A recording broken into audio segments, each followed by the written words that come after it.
begitu banyak kenikmatan, baik itu nikmat iman, nikmat Islam, serta nikmat sehat, sehingga pada hari ini kita dapat berkumpul dalam kegiatan desiminasi aksi nyata dalam program pendidikan calon guru penggerak angkatan 7. Tak lupa pula saya sampaikan salam dan salawat kepada junjungan kita Nabi besar Muhammad Sallallahu Alaihi Wasallam beserta keluarga, sahabat dan para pengikutnya hingga akhir zaman, dan mudah-mudahan kita semua mendapatkan syafaatnya. Amin amin ya rabbal alamin. PSI yang telah memberikan waktu, memberikan izin kepada saya untuk melakukan desiminasi atau pengimbasan atau dalam istilah kata aksi nyata setelah saya melakukan pendidikan program guru penggerak selesai dalam satu modul atau modul 1, dan belajar bersama, berdiskusi bersama dalam rangka memajukan atau transformasi pendidikan, terutama pendidikan di SD Negeri Hutan Bumi 1. Baiklah, saya di sini ingin memberikan atau memaparkan sedikit tentang budaya positif. Tujuan pendidikan adalah yaitu menuntun segala kodrat yang ada pada anak-anak agar mereka dapat mencapai keselamatan dan kebahagiaan yang setinggi-tingginya, baik sebagai manusia maupun sebagai anggota masyarakat. Oleh sebab itu, pendidik hanya bisa menuntun tumbuh dan hidupnya kekuatan kodrat yang ada pada anak agar dapat memperbaiki lakunya, bukan dasarnya. Hidup dan tumbuh kekuatan kodrat. Jadi Bu, kita hanya bisa memperbaiki kodrat yang sudah ada dimiliki oleh anak. Karena pada dasarnya anak itu sudah mempunyai karakteristik yang sudah melekat pada dirinya. Betul Bu? Bakat minat sudah ada melekat pada dirinya. Makanya di sini sebagai pendidik mengikuti filosofi pendidikan, yaitu menuntun segala kodrat yang ada pada anaknya, baik itu sesuai dengan kodrat alamnya dan juga perkembangan zaman. Pertama, model budaya positif yaitu adalah satu, paradigma baru. Ada 6 ya, ada 7 ya. Ada paradigma baru. Terus yang kedua, disiplin positif. Yang ketiga, kebutuhan dasar manusia. Yang keempat, motivasi perilaku manusia. Yang kelima, posisi kontrol restitusi. 6, keyakinan kelas. 7, segitiga restitusi. Baru dengar ya Bu ya, restitusi ya Bu ya. Benar Bu, saya juga selama mengikuti pendidikan guru penggerak ini, saya baru dengar yang namanya restitusi. Pelajaran yang terdiferensiasi sehingga setiap siswa belajar sesuai dengan kebutuhan dari tahap perkembangannya untuk mewujudkan profil pelajar Pancasila. Terdiferensiasi, ya artinya apa Bu? Sesuai dengan kebutuhan anak, betul Bu Eka, sesuai dengan kebutuhan anak. Selama ini kita belajar klasikal saja. Kita belajar matematika semuanya sama matematika, caranya dengan cara yang sama. Tetapi kita menyesuaikan cara belajar anak. Bagaimana berbagai macam cara supaya dapat berkembang sesuai dengan minat dan bakat anak. Ini perkembangan atau perubahan paradigma belajar yang terbaru adalah pembelajaran yang terdiferensiasi. Jadi gunanya untuk apa Bu? Untuk mewujudkan profil pelajar Pancasila. Masih ingat Bu dengan profil pelajar Pancasila? 1 Bu, pertama beriman dan bertakwa terhadap Tuhan Yang Maha Esa. Yang kedua adalah berkebinekaan global.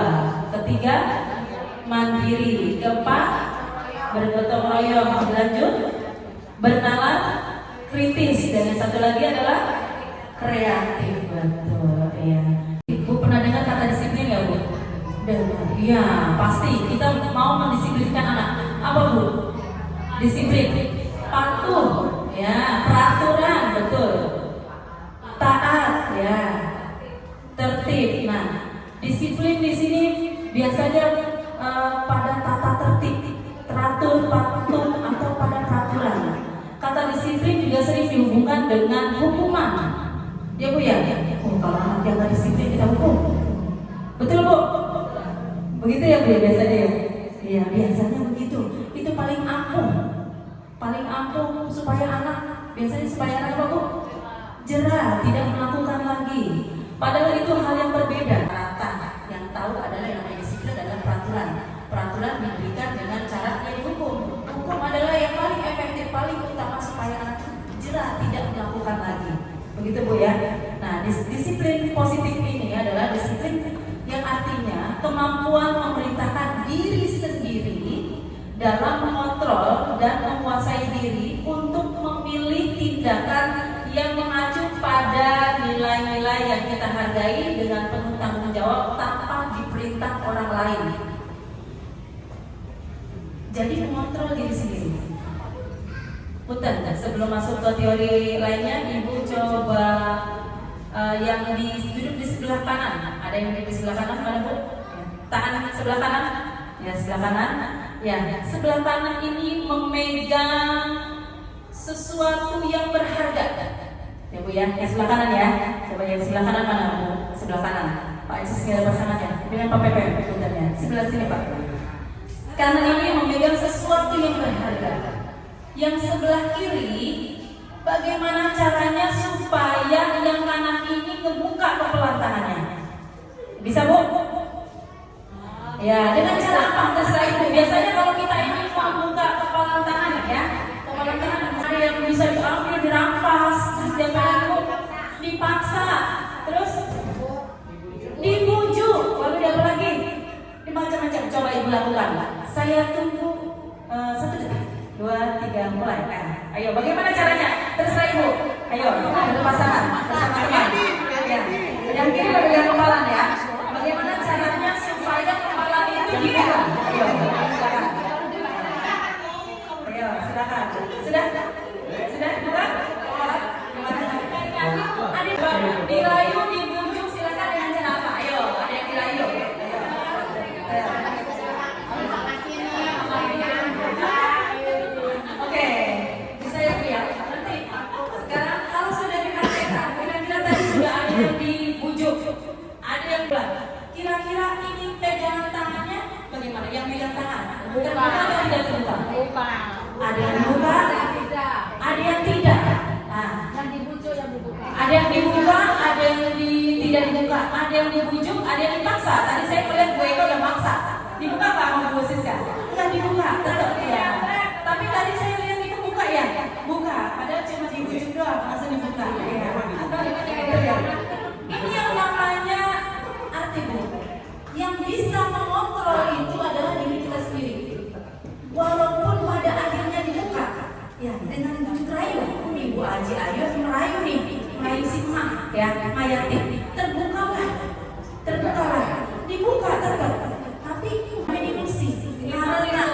Karena dapat rayuan bujukan makanya terbuka. Tetapi lama kelamaan akan sadar. Oh, saya sadar ternyata ini tuh begini. Nah, jadi dia mengontrol diri dia lagi sendiri. Ada yang kekeh.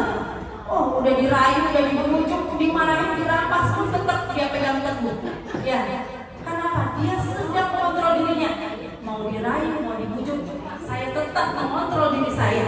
Saya tidak mau dikontrol orang lain kalau dia tetap berpegang teguh dengan prinsip. Jadi Bu, menurut Ibu, yang baik itu motivasi dari dalam diri atau dari luar? Ya, diri sendiri. Ini yang kita harapkan. Bagaimana supaya anak ini disiplin? Bukan karena ilusi atau dikontrol oleh gurunya, oleh orang dewasa. Tapi dari dalam diri sendiri, betul. Disinilah saya ingin menerapkan atau memaparkan disiplin positif supaya tumbuh dari diri sendiri. Kenapa sih anak tadi memegang teguh? Nah, seperti itu. Ada yang membuka kepala tadi tuh ya. Kalau membuka kepala itu, yang satu ada kebutuhan macam-macam kebutuhan dasar manusia. Ada yang tadi dipegang, beragam kan tadi ya, ada yang dipegang, dikumpul terus, ada yang dibuka. Ini didasari oleh kebutuhan dasar manusia. Satu, bertahan hidup. Wah, karena bujuk rayu, saya butuh nih buat makan, buat minum, bertahan apa aja, sandang, pangan, papan. Begitu juga dengan kasih sayang, penguasaan, dan kebebasan juga kesenangan. Itu untuk kepala. Coba kita ambil contoh ketika anak tidak biasanya di dalam kelas ada tidak anak yang bolak-balik? Ada. Nah kita harus tahu dulu nih, Bu Guru harus tahu dulu, Bapak Guru harus tahu dulu. Ini sebenarnya anak ini sedang kebutuhan dasar apa yang mereka inginkan, yang mereka butuhkan.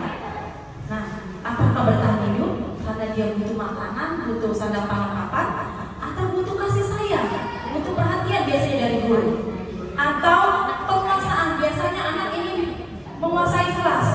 Oh, saya menjadi penguasa, soalnya semuanya harus nurut sama saya. Nah, itu dia biasanya penguasaan. Ada yang seperti itu. Ada juga yang ingin kebebasan, saya tidak mau ditekan. Yang tadi saya bilang, belajarnya jangan lagi klasikal sekarang, tetapi karena kebutuhan dasar anak adalah senang, belajarnya senang, merasa nyaman. Nah, jadi kita harus tahu dulu apa yang mendasari, melatar belakangi anak ketika tidak melakukan disiplin. Ya Bu ya, bosan berarti apa? Dia butuh kebebasan. Harus tahu Bu ya. Berarti bagaimana pembelajarannya supaya tidak membosankan, tapi memberikan yang menyenangkan. Seperti filosofi Ki Hajar Dewantara, menuntun anak belajar sesuai dengan kodrat alam dan kodrat zamannya. Sekarang zamannya lagi model apa Bu? Digital. Ciptakan permainan melalui digital, tetapi masukkan ilmunya, pembelajarannya. Ini salah satu kebutuhan dasar. Supaya nggak datang terlambat. Saya takut dihukum. Dia datang nih tidak terlambat.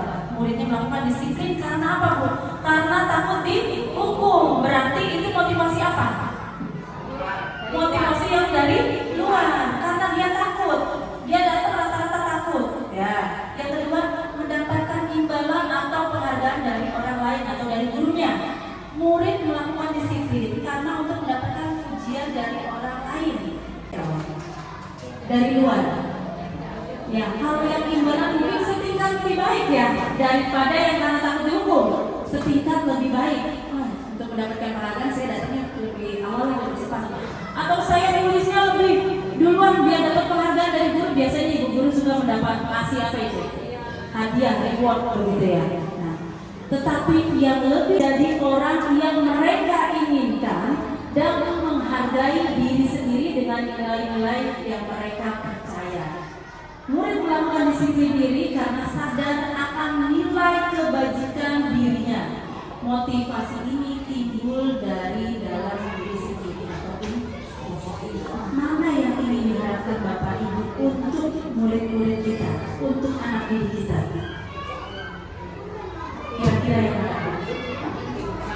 Dari dalam menghargai diri sendiri. Yang motivasi berada dalam diri sendiri. Inilah yang kita harapkan.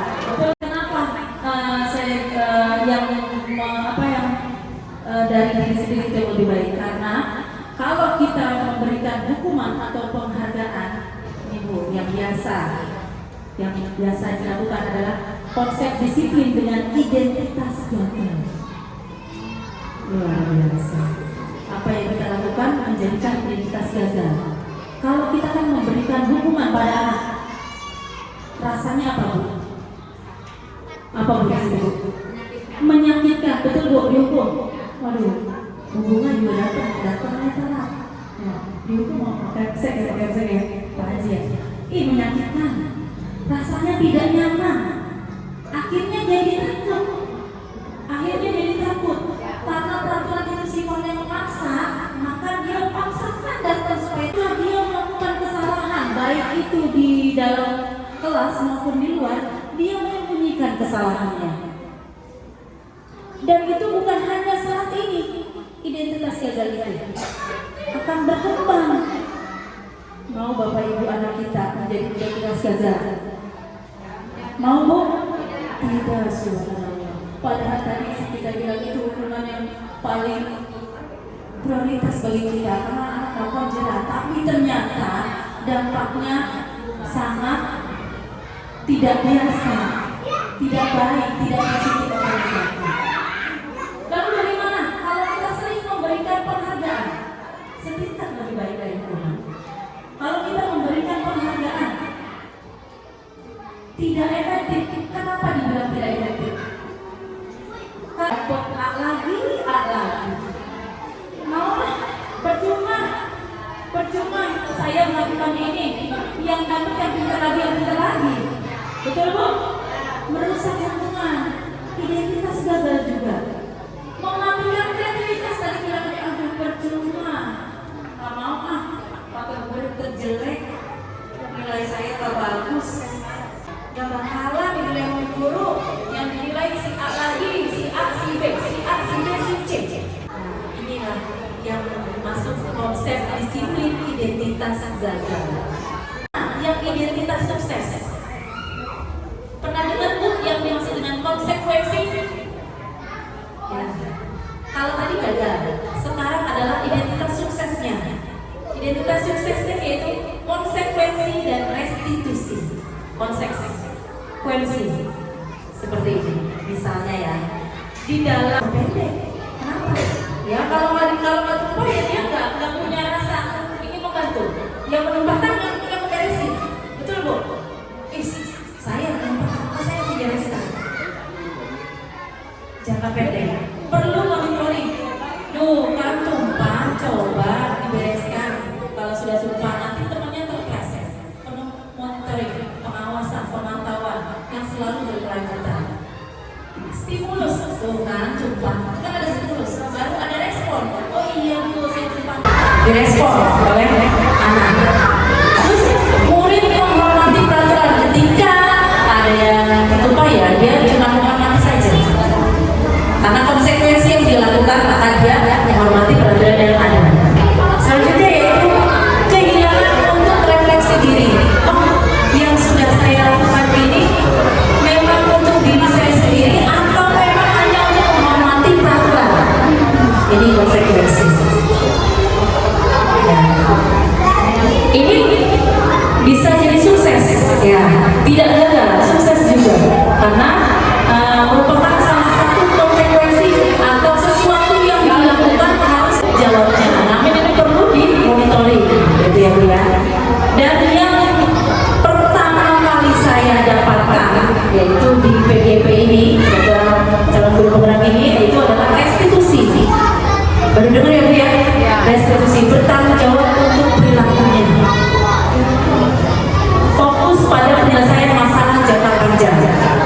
Menghormati dirinya dan orang lain, memegang kontrol atau teori kontrol yang tadi kita sudah sebutkan, dan memperbaiki kesalahan. Ini restitusi. Ketika anak, kita ambil contoh, ketika anak melakukan atau tidak disiplin, maka dia bertanggung jawab pada dirinya sendiri. Ketika ada masalah, itu bukannya memberikan hukuman atau memberikan rasa bersalah kepada anak, tetapi dipanggil anaknya, ditanyakan kenapa datang terlambat, kenapa tidak mengerjakan tugas. Setelah kita mendengarkan, kita tahu ternyata kebutuhan dan kecerdasan ya tadi ya, kita terapkan di situ, lalu kita perbaiki. Karena yang mengontrol diri sendiri adalah diri sendiri, bukan orang lain, bukan gurunya, bukan teman-temannya, karena diri sendiri. Ketika kita besok datang jangan terlambat, tetap aja dia datang. Kenapa? Yang mengontrol diri sendiri. Kalau kata dirinya sendiri belum mau, ya dia tetap aja datang terlambat.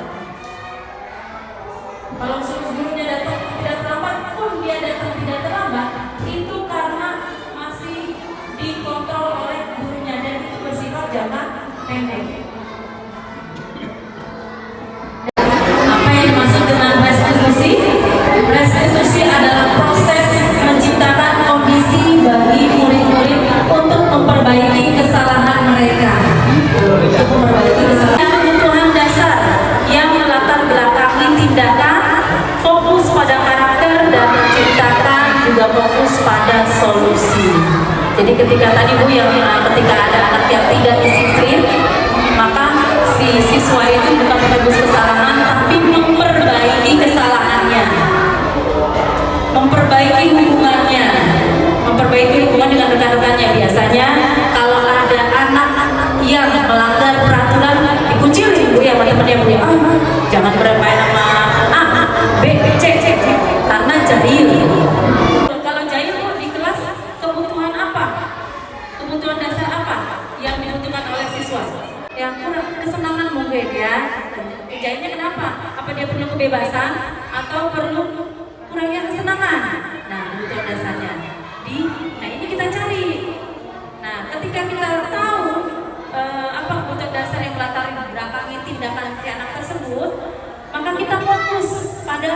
penyelesaian permasalahan untuk memperbaiki karakter anak ini. Sehingga kalau anak karakternya sudah baik, sudah membudaya, maka karakter itu yang diharapkan dari restitusi ini. 5 posisi kontrol restitusi. Jadi penghukum di awal sudah dijelaskan. Penghukum kita macam-macam posisi kontrol restitusi ini. Ada 1 penghukum, atau pembuat rasa bersalah, atau teman, atau pemantau, atau manajer. Kira-kira Ibu, kalau di dalam kelas 1 menghadapi siswa atau murid kita yang tidak disiplin, kira-kira ini yang biasanya sehari-hari apa Bu Elin? Penghukum, ya boleh. Gak apa-apa Bu. Terus ada lagi? Apa Ibu? Pemantau ya. Ada lagi Bu yang lain Bu? Apa ada yang sudah sebagai manajer? Belum ya.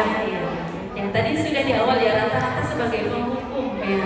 Tapi ternyata penghukum itu merupakan identitas yang identitas gagal. Mudah-mudahan kita berubah Ibu ya. 5 posisi kontrol restitusi. Jadi penghukum di awal sudah dijelaskan. Penghukum kita macam-macam posisi kontrol restitusi ini. Ada 1 penghukum, atau pembuat rasa bersalah, atau teman, atau pemantau, atau manajer. Kira-kira Ibu, kalau di dalam kelas 1 menghadapi siswa atau murid kita yang tidak disiplin, kira-kira ini yang biasanya sehari-hari apa Bu Elin? Penghukum, ya boleh. Gak apa-apa Bu. Terus ada lagi? Apa Ibu? Pemantau ya. Ada lagi Bu yang lain Bu? Apa ada yang sudah sebagai manajer? Belum ya. Yang tadi sudah di awal ya, rata-rata sebagai penghukum ya. Tapi ternyata penghukum itu merupakan identitas yang identitas gagal. Mudah-mudahan kita berubah Ibu ya. Waktu. Nah, suaranya agak keras. Betul Bu? Iya. Oh, sampai melotot-melotot itu. Nah, betul Bu? Betul. Bagaimana kalau yang tadi ada yang menyebutkan membuat rasa bersalah? Atau pelan dikit nadanya? Kamu ini bagaimana ya? Kamu sudah berjanji dengan Ibu tidak akan datang terlambat lagi. Kamu kenapa ya? Senang sekali mengecewakan Ibu. Ibu benar-benar kecewa sekali sama kamu. Nah, membuat rasa bersalah nggak dia? Iya, rasa bersalah bagaimana? Ada yang begitu Bu? Ada. Bagaimana kalau teman? Ayolah, bagaimana sih kamu? Kemarin kamu sudah janji ke Bapak, bukan tidak terlambat lagi, sambil tertawa. Sekarang kamu datang lagi terlambat, misalnya seperti itu ya Bu ya. Nah ini kayak teman. Nah ini kira-kira menurut Ibu manjur ya? Manjur ya Bu ya? Orang benar tuh. Iya. Oh yang ini yang teman betul. Kalau dia tidak dihargai, terus apa lagi? Dia mengandalkan gurunya. Oh kata guru saya boleh datang terlambat, tapi dia suruh belajar. Iya, kayak teman. Sama guru itu nggak dimarahin. Begitu Bu ya? Nah, ada nggak Bu yang sebagai teman? Ada juga yang sebagai pemantau. Kamu sudah melanggar peraturan dan apa konsekuensinya? Kayak tadi, kamu sudah melanggar peraturan dan apa konsekuensinya? Ya Bu, saya sudah tidak pakai atribut, maka saya harus berdiri di depan kelas atau bagaimana konsekuensinya? Atau sudah melupakan air minum, coba konsekuensinya saya harus membereskan. Ini pemantau, setingkat lebih. Kalau manajer, perbaiki kesalahan ini. Dipanggil nih anak. Sini, Ibu mau bicara. Kenapa datangnya terlambat? Kenapa datangnya terlambat? Atau kamu tahu kenapa Ibu panggil ke sini? Iya Bu, saya tahu. Tadi saya datangnya terlambat. Bagaimana kamu akan memperbaikinya? Nah, ini manajer gitu. diajak bicara, ditanyakan kenapa alasannya. Yang mana Bu? Manajer. Gimana supaya bisa jadi manajer? Ya, manajer. Bu, kalau yang biasa kita buat adalah peraturan sekolah, peraturan kelas, betul Bu? Tahunnya tidak boleh datang terlambat, datang ke sekolah upacara pakai atribut lengkap, ya betul, betul Bu? Peraturan itu siapa yang buat? Siapa yang buat? Udah ada dari zaman dulunya, pokoknya harus ikut, begitu nggak Bu? Sekolah siapa yang buat Bu? Kapan buatnya? Nah, di sini kita buat keyakinan kelas. Kapan kita buat keyakinan kelas? Ini oleh seluruh peserta yang ada di dalam kelas. Kalau peraturan sekolah, maka diyakini oleh seluruh warga sekolah, baik itu guru, kepala sekolah, siswa, dan juga staf, semua tenaga pendidikan. Apa yang dimaksud dengan keyakinan? Keyakinan itu adalah nilai-nilai kebajikan universal yang disepakati secara tersirat dan tersurat, lepas dari latar belakang suku, negara, bahasa, maupun agama. Keyakinan seseorang akan lebih memotivasi seseorang dari dalam. Seseorang akan lebih tergerak dan bersemangat untuk menjalankan keyakinannya daripada hanya sekedar mengikuti serangkaian peraturan tertulis.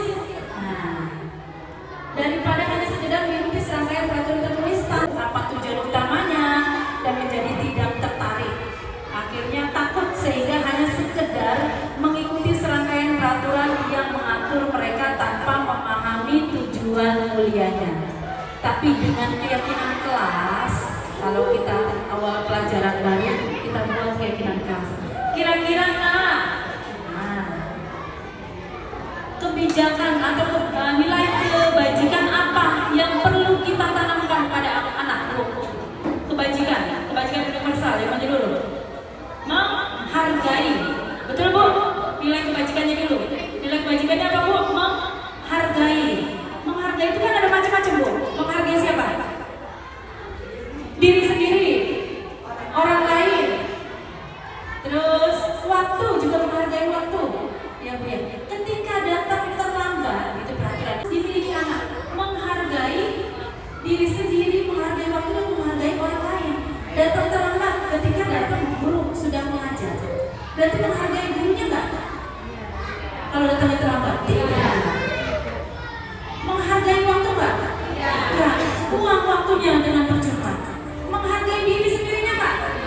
Enggak. Berarti dia tidak datang ke sini cuma datang doang. Tidak mendapatkan ilmu ini. Kita berikan dulu kebajikan universalnya apa yang kira-kira ingin kita tanamkan. Pembentukan keyakinan sekolah atau kelas. Kita bicara kelas dulu ya. Keyakinan kelas bersifat waktu dan juga orang lain. Kita tinjau ulang. Nah, boleh nggak Bu ditambahkan lagi keyakinan kelasnya? Boleh nggak Bu? Boleh. Menambahkan supaya budaya positifnya ini lebih banyak lagi, lebih tertanam lagi dalam dirinya. Oh ternyata belum, maka kita lebih tingkatkan lagi kira-kira bagaimana nih supaya budaya ini tertanam. Ada. Nah ini satu, kita membuat keyakinan kelasnya bersama-sama teman. Kita ingat terus, kalau perlu pakai brosur apa lagi Bu? Spanduk ya, dibikin oleh anak supaya anak tertanam melakukannya, termotivasi dalam dirinya sendiri. 3 sesi, ada 3 sisi. Yang pertama adalah menstabilkan identitas. Menstabilkan identitas yaitu satu Bu, di bawahnya ada contohnya itu ya. Setiap orang kita bicara, panggil anaknya, kita stabilkan. Jangan meredam, biasanya kan kalau kamu datang terlambat langsung menyakitkan. Tapi kita bisa dengan kata-kata, setiap orang pernah melakukan kesalahan. Itu menanyakan keyakinan. Ya. Keyakinan kelas apa yang belum kamu lakukan, yang belum tertanam oleh diri kamu. Ya, ini caranya. Dipanggil anaknya, jangan dimarahi di depan karena akan menyebabkan identitas gara-gara menyelesaikan ketika anak tidak melakukan budaya positif atau melakukan apa Bu? Kesalahan adalah melalui fase ketiga pada siswa-siswa kita. Bagaimana perjalanan dirinya sebagai, dan guru ini berjalan sebagai amok atau posisi manajer yang menuntut murid-muridnya menjadi insan yang mandiri, merdeka, dan bertanggung jawab. Saya sampaikan dapat memotivasi Bapak Ibu dalam mengembangkan budaya positif di kelas maupun juga di sekolah, supaya transformasi pendidikan ini berjalan lebih meningkat atau maju lagi. Saya akhiri kata, wabillahi taufiq wal hidayah. Wassalamualaikum warahmatullahi wabarakatuh. Dari positif di sekolah yang mudah-mudahan bisa menginspirasi kita semuanya dan bisa menerapkan apa yang sudah tadi disampaikan. Karena setelah kegiatan ini nanti ada kegiatan tindak lanjutnya, betul Bu Sarah ya? Nanti ada kegiatan tindak lanjut, kemungkinan akan dilaksanakan 2 atau 3 hari ke depan. Seperti apa nanti akan disampaikan sama beliau.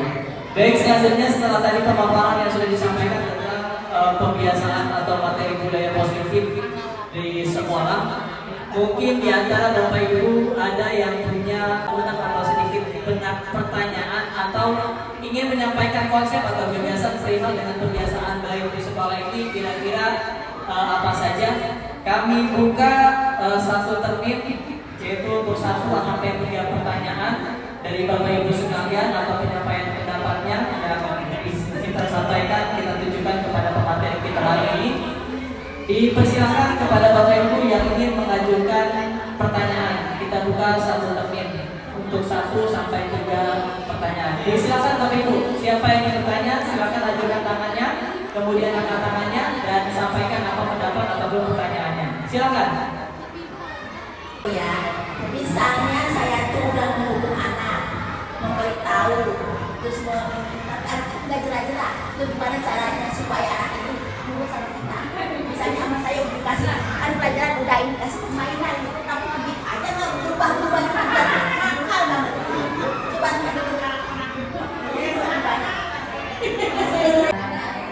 memberikan sesi termin pertanyaannya, dan juga terima kasih kepada Bu Yati Nurhayati tentang pertanyaannya.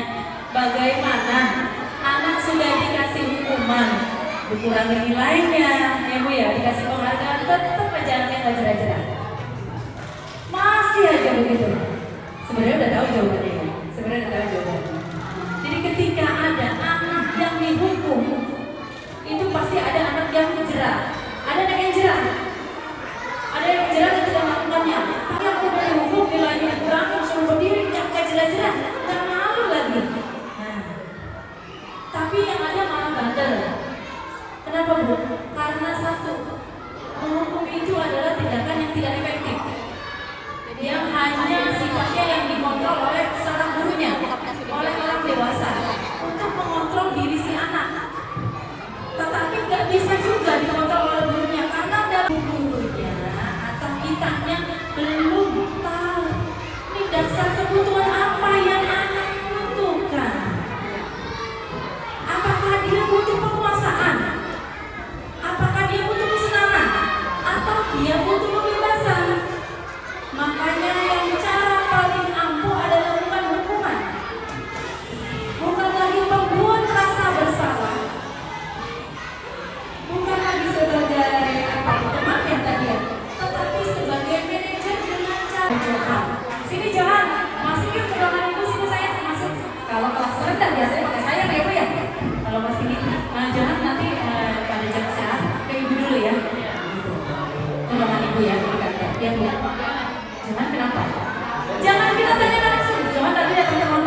Harusnya saya jangan begini ya Bu ya. Karena mengganggu ini ya. Terus apa lagi saya melakukan? Kalau mengganggu gimana? Ujungnya besar ya? Iya. Nah, diajak ke diskusi. Karena anak itu punya tidak jangka panjang, tapi ketika kita ajak bicara, oh dia merasa dihargai. Nanti akan tertanam pada dirinya. Memang tidak instan. Hari ini tertanam tidak. Hari ini tertanam langsung tidak, tapi membekas Bu. Apa yang ketika diajak tertanam ini Bu, tertanam langsung baik tidak, tetapi membekas dalam hati. Bu guru baik ya. Ternyata benar ya. Saya ini butuh. Oh iya, kata Bu guru saya begini. Ini akan membekas dalam hatinya. Dalam pikirannya. Besok insya Allah dia akan menjadi anak kesayangan ibu di dalam kelas. Pernah Bu, begitu Bu? Ya, kalau perlu tuh Bu ya, dielus kepalanya. Anggap dia anak kita, karena anak itu mempunyai rasa, punya pikiran, punya hati, ingin diajak bicara. Tidak hari ini instan, tapi terus berkesinambungan. Diperkenalkan dulu, setelah diperkenalkan, dicontohkan, setelah dicontohkan, ya kan Bu? Dibiasakan, nanti akan menjadi budaya positif. Makanya ketika membuat peraturan kelas itu harus bersama-sama dan diganti namanya menjadi keyakinan kelas. Keyakinan kelas. Saya berharap kita bisa segera ada sesuatu.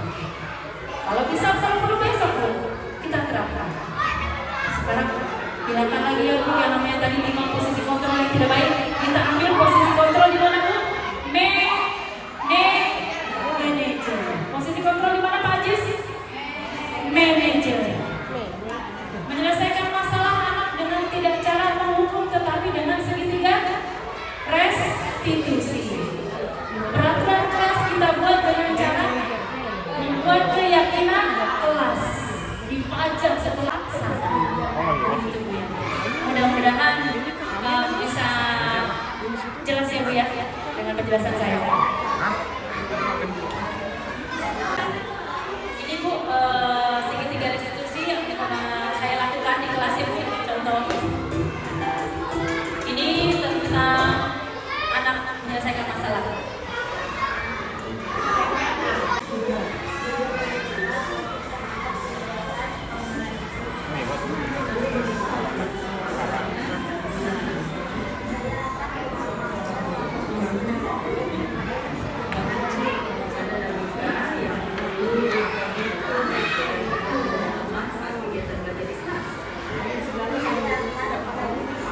Lagi ngitung peserta.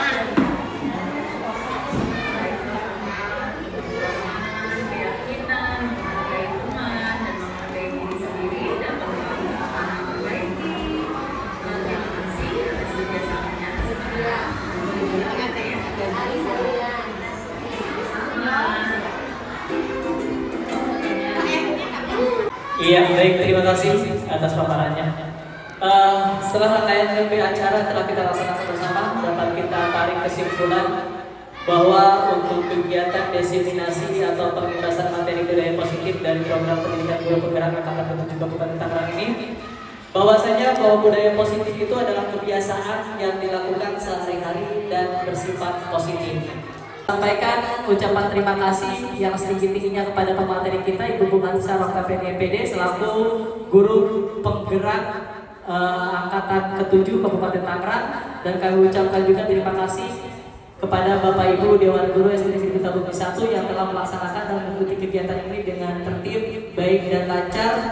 Dengan demikian kegiatan ini saya tutup dengan kita tutup dengan pembacaan hamdalah bersama. Alhamdulillahirabbil alamin. Demikianlah kegiatan diseminasi ini kita laksanakan dengan baik. Saya akhiri dengan mengucapkan wassalamualaikum warahmatullahi wabarakatuh. Assalamualaikum warahmatullahi wabarakatuh. Perkenalkan, nama saya Ibu Romiati, bertugas di SDN Kota Bumi 1. Alhamdulillah telah mengikuti aksi nyata yaitu CGP dari Ibu Bungati Sarah angkatan ke-7. Mudah-mudahan dengan adanya CGP ini saya telah bisa mengimplementasikan dalam aksi nyata belajar di kelas, sehingga saya bisa menerapkan kepada anak-anak ilmu tersebut melalui keyakinan kelas. Mudah-mudahan nanti anak-anak lebih baik lagi dan saya juga bisa kedepannya lebih baik lagi juga. Terima kasih.